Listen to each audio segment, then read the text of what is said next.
सबका खुशामदीद। मैं हूँ आपकी मेज़बान महा रशीद। पाक फौज का एक और शानदार इक़दाम सामने आ गया। पाक फौज के जवानों ने एक और कोहे पैमा को रेस्क्यू कर लिया। ISPR के मुताबिक लातूक 1 पैक पर फंसे रूसी कोहे पैमा अलेक्जेंडर को रेस्क्यू कर लिया गया। रूसी कोहे पैमा को पाक फौज ने हेलीकॉप्टर के जरिए मुश्किल ऑपरेशन में रेस्क्यू किया। रूसी कोहे पैमा लातूक पैक 1 पर 20,650 की बुलंदी पर फंसा हुआ था। रूसी कोहे पैमा 25 जुलाई से लातूक टॉप पर फंसा हुआ था। रूसी कोहे पैमा के पास 3 दिन कबल खाने पीने का सामान भी खत्म हो गया था। रेस्क्यू करने की कोशिशें 26 से 30 जुलाई तक जारी रहीं। बर्फानी बादलों के सबब रूसी कोहे पैमा को तलाश करने में मुश्किलात का सामना रहा। असिस्टेंट कमिश्नर का कहना है कि पाक फौज की टीम ने 2 बरतानवी कोहे पैमाओं की हेलीकॉप्टर के जरिए रेस्क्यू करते हुए उन्हें गिलगित मुंतकिल कर दिया, जिसके बाद बरतानवी हाई कमिश्नर थॉमस ड्रेव ने पाक फौज को खराजे तहसीन पेश किया। Army chief general Qamar Javed Bajwa ने लाहौर की बेटी फजर के लिए खसूसी इक़दाम किया। पाक फौज के शोबा ताल्लुकात आमा ISPR के मुताबिक लाहौर की बेटी फजर को पाक फौज के ज़ेर इंतज़ाम नौकरी दे दी गई। ISPR की जानिब से जारी बयान में कहा गया है कि फजर को मज़ीद तालीम हासिल करने का मौका भी फराहम किया जाएगा।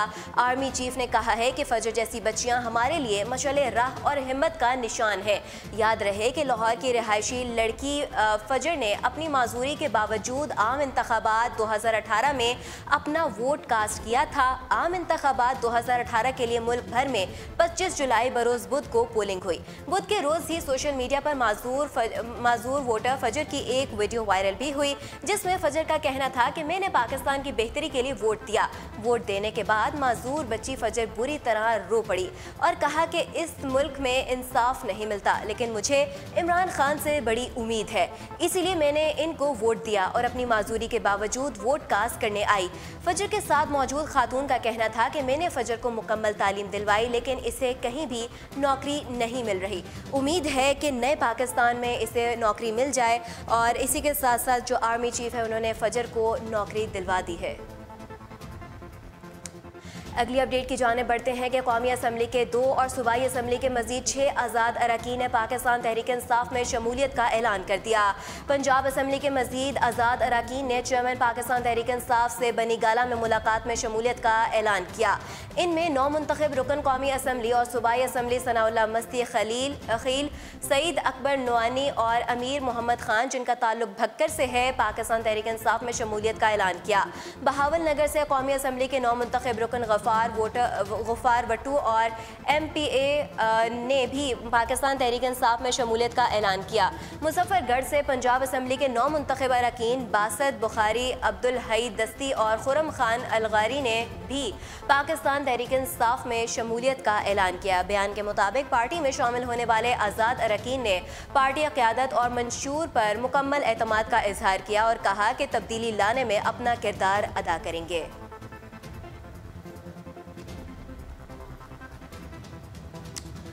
अगली अपडेट है कि PTI ने मरकज़ और पंजाब में हुकूमती तश्कील देने के लिए नंबर गेम मुकम्मल कर ली। फवाद चौधरी ने अपनी गुफ्तगू में कहा है कि पाकिस्तान तहरीक इंसाफ के रहनुमा फवाद चौधरी ने दावा किया है कि उनकी जमात ने मरकज़ और पंजाब में हुकूमतें तश्कील देने के लिए नंबर गेम मुकम्मल कर ली है। उन्होंने कहा कि पाकिस्तान तहरीक इंसाफ के सरबराह इमरान खान वज़ीर आला पंजाब के नाम का ऐलान करेंगे। उन्होंने मज़ीद कहा कि पाकिस्तान मुस्लिम लीग काफ मरकज़ और पंजाब में उनके इत्तेहादी हुकूमत का हिस्सा होगी। फवाद चौधरी का कहना था कि 25 जुलाई को होने वाले आम इंतखाबात आज़ादाना, मुनसिफाना और शफाफ तरीके से मुनक़िद हुए। उन्होंने कहा कि PTI के सरबराह इमरान खान पहले ही ऐलान कर चुके हैं कि अगर किसी सियासी जमात को धांधली का कोई शक है तो PTI इन हलकों को खोलने के लिए तैयार है। Election commission of Pakistan, Pakistan Muslim League Noon और पाकिस्तान पीपल्स पार्टी के इत्तफाक़ राय से बनाया गया था और अब वो इंतखाबी अमल पर अपने तहफ़्फ़ुज़ात का इजहार कर रहे हैं। पाकिस्तान तहरीक इंसाफ ने पंजाब में हुकूमत साजी के लिए अपनी नशिस्तें मुकम्मल करनी हैं। इसी हवाले से पाकिस्तान तहरीक इंसाफ और मुस्लिम लीग काफ के माबैन एक मुआहिदा भी हुआ, जिसकी तफसीलात मंजर आम पर आ गईं। इस मुआहिदे के मुताबिक वज़ीर आला पंजाब का ओहदा पाकिस्तान तहरीक इंसाफ का होगा, जबकि स्पीकर पंजाब असम्बली का ओहदा मुस्लिम लीग काफ के पास होगा। मुआहिदे में कहा गया है कि चौधरी परवेज़ इलाही स्पीकर पंजाब असम्बली से होंगे, जबकि जीत के बाद मुअन्नस इलाही वफाकी काबीना का हिस्सा होंगे। मुस्लिम लीग काफ के रहनुमा परवेज़ इलाही को पाकिस्तान पीपल्स पार्टी से रब्ता करने का टास्क भी दे दिया गया। परवेज़ इलाही पाकिस्तान पीपल्स पार्टी से रब्ता करके उनकी हिमायत हासिल करेंगे। पाकिस्तान तहरीक इंसाफ के चेयरमैन इमरान खान से मुस्लिम लीग काफ के सरबराह चौधरी शुजात ने अब बनी गाला में मुलाकात की, जिसमें फैसला किया गया कि काफ लीग वफाक और पंजाब में हुकूमत साजी के लिए PTI का साथ देगी। मुस्लिम लीग काफ की हिमायत के बाद पाकिस्तान तहरीक इंसाफ पंजाब में भी हुकूमत साजी के लिए मजबूत पोजीशन में आ गई है। सुप्रीम कोर्ट ऑफ पाकिस्तान में जजेस और सरकारी अफसरान की दोहरी शहरियत से मुतालिक चीफ जस्टिस के खुद नोटिस की समाअत हुई। केस की समाअत के दौरान chief justice of Pakistan justice Saqib Nisar ने कहा कि कई अफसरान ने ताहाल अपनी दोहरी शहरियत छुपाई हुई है। उन्होंने कहा कि दोहरी शहरियत छुपाने वालों के खिलाफ कार्रवाई होगी। समाअत के दौरान चेयरमैन नादरा ने चीफ जस्टिस को तफसीलात से आगाह किया। चेयरमैन नादरा ने अदालत को बताया कि 1116 अफसर गैर मुल्की दोहरी शहरियत रखते हैं। 1250 अफसरान की बेगमात दोहरी शहरियत या गैर मुल्की शहरियत की हामिल है, जिस पर chief justice of Pakistan justice Saqib Nisar ने कहा कि दोहरी शहरियत रखना कानूनी तौर पर कोई जुर्म नहीं, लेकिन दोहरी शहरियत रखने वाले मेंबर पार्लियामेंट का हिस्सा नहीं बन सकते। उन्होंने कहा कि सरकारी अफसरान के हवाले से दोहरी शहरियत का कानून खामोश है। क्या कानून में अरकान असम्बली से तासुब तो नहीं बरता जा रहा? चीफ जस्टिस ने कहा कि कई हसास दफातर में भी दोहरी शहरियत के हामिल अफसर मौजूद हैं। कई जजेस भी दोहरी शहरियत के हामिल हैं। चीफ जस्टिस ने कहा कि अगले मरहले में पाक फौज के अफसरान के हवाले से तफसीलात तलब करेंगे और देखेंगे कि पाक फौज में किस किस के पास गैर मुल्की शहरियत या दोहरी शहरियत है। इलेक्शन कमीशन ऑफ पाकिस्तान ने कौमी और सूबाई असम्बली की 26 नशिस्तों पर दोबारा वोटों की गिनती की दरख्वास्तों को मंजूर कर लिया। फहरिस्त में कौमी असम्बली के 15 हल्के मौजूद थे, जिनमें से 2 हल्कों पर वोटों की दोबारा गिनती की दरख्वास्त साबिक वज़राए आज़म शाहिद खाकान अब्बासी और सैयद यूसुफ रजा गिलानी की जानिब से की गई। NA 129, जिस पर कौमी असम्बली के साबिक स्पीकर अयाज सादिक को तहरीक इंसाफ के अलीम खान के मुकाबले पर जीत हुई थी, उनकी भी दोबारा गिनती की जाएगी। जबकि पाकिस्तान मुस्लिम लीग नून के टिकट से उम्मीदवार बलीगुर रहमान, जो कि NA 170 बहावलपुर 1, राना मोहम्मद हयात खान, जो कि NA 140 कसूर 1 और राना अफजल हुसैन NA 119 फैसलाबाद को भी मंजूर कर लिया गया। पंजाब असम्बली के 6 नशिस्तें, खैबर पख्तूनख्वा असम्बली की 3 नशिस्तों और सिंध असम्बली की 2 नशिस्तों पर भी वोटों की दोबारा गिनती की दरख्वास्तों को मंजूर किया गया। इन हल्कों में NA 35 बनू भी शामिल है, जहां पाकिस्तान तहरीक इंसाफ के चेयरमैन इमरान खान ने मुत्तहिदा मजलिस अमल के टिकट पर खड़े होने वाले उम्मीदवार खैबर पख्तूनख्वा के साबिक वज़ीर आला अकरम खान दुरानी को शिकस्त दी है। इससे कबल वोटों की गिनती की तमाम गुज़श्ता दरख्वास्तें आरवा प्रिजाइडिंग ऑफिसर की जानिब से देखी गई थी। ताहम इन नई दरख्वास्तों पर वोटों की गिनती के अमल की निगरानी ICP खुद करेगा। अगली अपडेट है कि इलेक्शन कमीशन का कहना है कि रिटर्निंग अफसर्स ने फॉर्म 49 पर हतमी सरकारी नताइज मुरतब कर लिए, जिसके बाद 7 अगस्त को तमाम जमातों के मेंबरान की कुल तादाद वाज़ेह हो जाएगी। इलेक्शन कमीशन के मुताबिक 4 अगस्त तक अखराजात के गोशवारे जमा न करवाने वालों को नोटिफिकेशन रोक दिया जाएगा, जबकि नोटिफिकेशन के बाद आज़ाद उम्मीदवारों को 3 दिन के अंदर किसी भी सियासी जमात का हिस्सा बनना नहीं होगा। इलेक्शन कमीशन का कहना है कि 7 अगस्त को तमाम सियासी जमातों के मेंबरान की कुल तादाद वाज़ेह हो जाएगी और 8 अगस्त को मखसूस नशिस्तों पर उम्मीदवारों की कामयाबी का नोटिफिकेशन जारी किया जाएगा। इलेक्शन कमीशन के मुताबिक 9 अगस्त तक तमाम कामयाब उम्मीदवारों के नोटिफिकेशन जारी हो जाएंगे, जिसके बाद असम्बलियों के इजलास बुलाए जाएंगे और कौमी असम्बली के पहले इजलास में अरकान हल्फ उठाने के बाद स्पीकर और फिर कायद ऐवान वज़ीर आज़म का चुनाव करेंगे।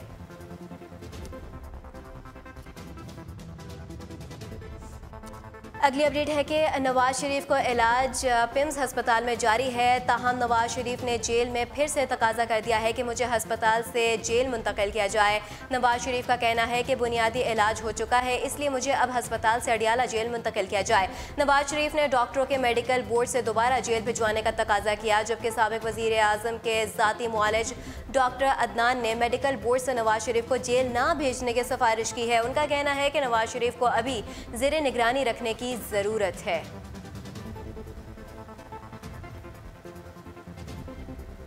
साबिक वज़ीर आज़म नवाज शरीफ को 2 रोज़ कबल अडियाला जेल में तबीयत ख़राब होने की वजह से पिम्स हस्पताल मुंतकिल किया गया, जहां वो ज़ेरे इलाज हैं। साबिक वज़ीर आज़म नवाज शरीफ ने पिम्स हस्पताल मुंतकिल होने के बाद से ही वापस जाने का मुतालबा शुरू कर दिया है। उन्होंने अपनी बीमार अहलिया बेगम कलसूम नवाज की अयादत के लिए लंदन जाने की ख्वाहिश का इजहार भी किया। नवाज शरीफ को लंदन भेजने की तजवीज़ पर गौर किया जा रहा है, जबकि मरियम नवाज को भी उनके साथ बतौर अटेंडेंट लंदन भेजने का इम्कान है। डॉक्टर्स का कहना है कि साबिक वज़ीर आज़म नवाज शरीफ की तबीयत में पहले से बेहतरी आई है, ताहम गुज़श्ता रात किए गए शुगर, ब्लड प्रेशर और ECG की रिपोर्ट्स मुकम्मल नॉर्मल नहीं है। साबिक वज़ीर आज़म नवाज शरीफ के ज़ाती मुआलिज का मशवरा है कि अभी उनको मज़ीद डॉक्टर्स की निगरानी में रहना चाहिए।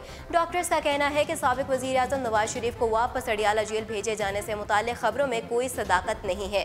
नवाज शरीफ की जेल वापसी उनकी सेहत से मशरूत है। नवाज शरीफ की मुकम्मल सेहत याबी के इत्तला मुतल्लिका हुकाम को दे दी जाएगी। पाकिस्तान तहरीक इंसाफ के चेयरमैन इमरान खान ने वज़ारत उज़्मा का हलफ अवाम के सामने उठाने की ख्वाहिश का इजहार किया था, जिससे अवाम की जानिब से भी खूब पज़ीराई मिली, लेकिन इमरान खान की इस ख्वाहिश की तकमील सदर मुमलकत ममनून हुसैन की मंजूरी से मशरूत है। इमरान खान की ये ख्वाहिश ऐवान सदर से मंजूरी के बाद ही पूरी हो सकेगी।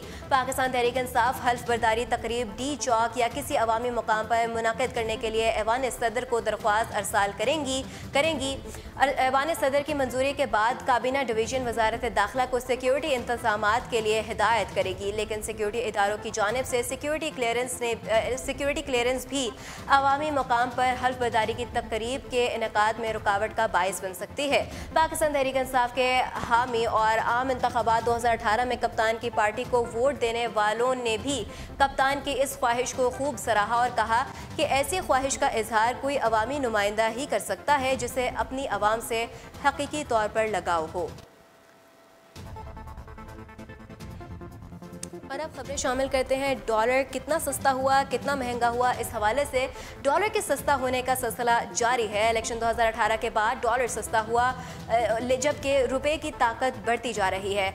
इंटरबैंक में अमरीकी डॉलर की कदर में कमी का रुझान बरकरार है। ट्रेडिंग के आगाज़ पर पाकिस्तानी करेंसी के मुकाबले में डॉलर की कदर में 2 रुपये कमी देखी गई, जिसके बाद एक अमरीकी डॉलर की कीमत फरोख्त 123 रुपये की सतह पर आ गई। बैंकिंग ज़राए के मुताबिक मुल्क में डॉलर पर दबाव का सिलसिला बरकरार है, जबकि ओपन मार्केट में भी डॉलर 1 रुपये 50 पैसे मजीद सस्ता हो गया है।